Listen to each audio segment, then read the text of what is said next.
नमस्कार मित्रांनो, स्वागत आहे तुमच्या आमच्या चॅनलवर। आज आपण एका अशा विषयावर बोलणार आहोत जो प्रत्येक मराठ्याच्या आणि इतिहासप्रेमीच्या मनात कुतूहल जागवतो। तो म्हणजे छत्रपती शिवाजी महाराजांच्या 32 मान सोन्याचे सुवर्ण सिंहासन।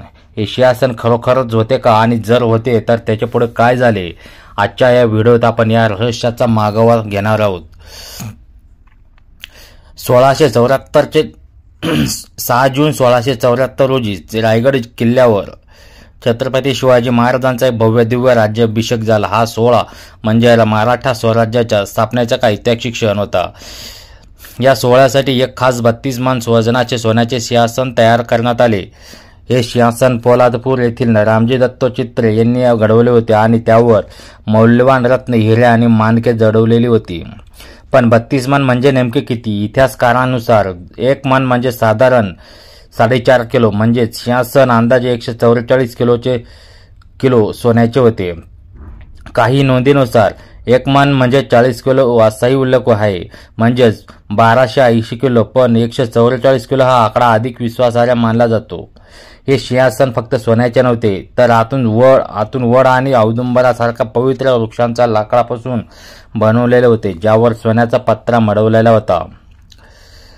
या सिंहासनाची भव्यता अशी होती की त्यावर 8 दिशांना 8 सिंहाचे पुतळे होते आणि त्याला सोन्याच्या भाल्यांनी सजवलेले होते। डाव्या बाजूला सोन्याची तराजू, उजव्या बाजूला मत्स्य प्रतीके होती, जी राजसत्तेचे आणि न्यायाचे चिन्ह होते। इंग्रज अधिकारी हेन्री ॲक्वेझॅरन याने आपल्या डायरीत या सिंहासनाच्या भव्यतेचे वर्णन केले आहे। डच कागदपत्रानुसार या सोहळ्यासाठी सुमारे 11,000 ब्राह्मण आणि लाखो लोक रायगडावर जमले होते। हे सिंहासन मराठा साम्राज्याचे स्वाभिमानाचे आणि स्वराज्याचे प्रतीक होते। पण प्रश्न असा आहे की इतके भव्य आणि मौल्यवान सिंहासन पुढे कुठे गेले? शिवाजी महाराजांच्या निधनानंतर 1689 साली मुघल सेनापती जुल्फिकार खान याने रायगड किल्ला ताब्यात घेतला। यावेळी येसुबाई आणि बाळ शिवाजी शाहू यांना कैद करण्यात आले। काही इतिहासकारांचे म्हणणे आहे की मुघलांनी रायगडावरील सर्व मौल्यवान वस्तू, कागदपत्रे आणि खजिना लुटला आणि सिंहासन वितळून नाणी बनवली, पण यात कोणत्याही ठोस नोंदी नाहीत। काहींच्या मते हे सिंहासन रायगडावरच एखाद्या गुप्त खोलीत किंवा भुयारात लपवले गेले असावे। इतिहासकार इंद्रजित सावंत यांच्या मते खलबत खानाच्या खोलीत एक गुप्त भुयार असण्याची शक्यता आहे, पण सिंहासनाचा आकार इतका मोठा होता की ते भुयारात हलवणे अशक्य होते। दुसऱ्या एका कथेनुसार हे सिंहासन पाचाळ गावात शेतात पुरले गेले किंवा गंगासागर तलावात टाकले गेले, पण याही कथांना ठोस पुरावे नाहीत। 1818 साली इंग्रजांनी रायगड ताब्यात घेतला तेव्हा त्यांनीही सिंहासनाचा उल्लेख केलेला नाही। यावेळी रायगडावर मोठी आग लागली होती, ज्यामुळे अनेक कागदपत्रे नष्ट झाली, त्यामुळे सिंहासनाबाबतची गूढ आणखी गहिरी झाली। आजही रायगडावर एक चौथर आहे जिथे सिंहासन होते।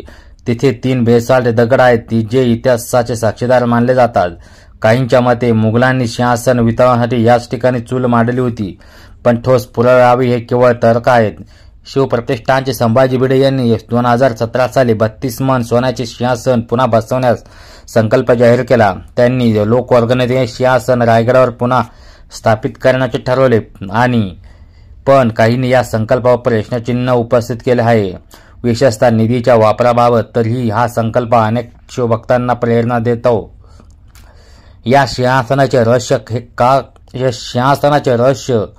का कायम आहे याचे कारण म्हणजे तत्कालीन कागदपत्रांचा अभाव। 1691 ते 1707 पर्यंत रायगडावर मुघलांच्या ताब्यात होता आणि या काळात अनेक नोंदी नष्ट झाल्यात। 1818च्या आगीने महत्त्वाचे पुरावे नष्ट केले। शिवाय मराठ्यांनी स्वतःच काही गोष्टी गुप्त ठेवण्याचा प्रयत्न केला असावा, जेणेकरून मुघलांच्या हाती खजिना लागू नये। आजही रायगडावर भुयारांचा शोध सुरू आहे आणि कदाचित भविष्यात हे सिंहासन किंवा त्याचे अवशेष सापडतील, पण जोपर्यंत ठोस पुरावा मिळत नाही तोपर्यंत हे रहस्यच राहील। मित्रांनो, छत्रपती शिवाजी महाराजांचे 32 मान सोन्याचे सिंहासन केवळ वस्तू नव्हते, तर ते स्वराज्याचे, स्वाभिमानाचे आणि स्वातंत्र्याचे प्रतीक होते। ते कुठे गेले त्यापेक्षा त्या मागील विचार, प्रेरणा आजही आपल्याला मनात जिवंत ठेवतो। तुम्हाला काय वाटते, हे सिंहासन खरोखरच रायगडावर लपवले आहे का की मुघलांनी नष्ट केले? तुमच्या मते या रहस्याचा उलगडा कधी होईल? कॉमेंट्समध्ये तुमचे विचार नक्की सांगा आणि हा व्हिडिओ आवडला असेल तर लाईक करा, शेअर करा आणि आमच्या चॅनलला सबस्क्राईब करायला विसरू नका. तेव्हा पुन्हा भेटूया पुढच्या व्हिडिओत. तोपर्यंत धन्यवाद.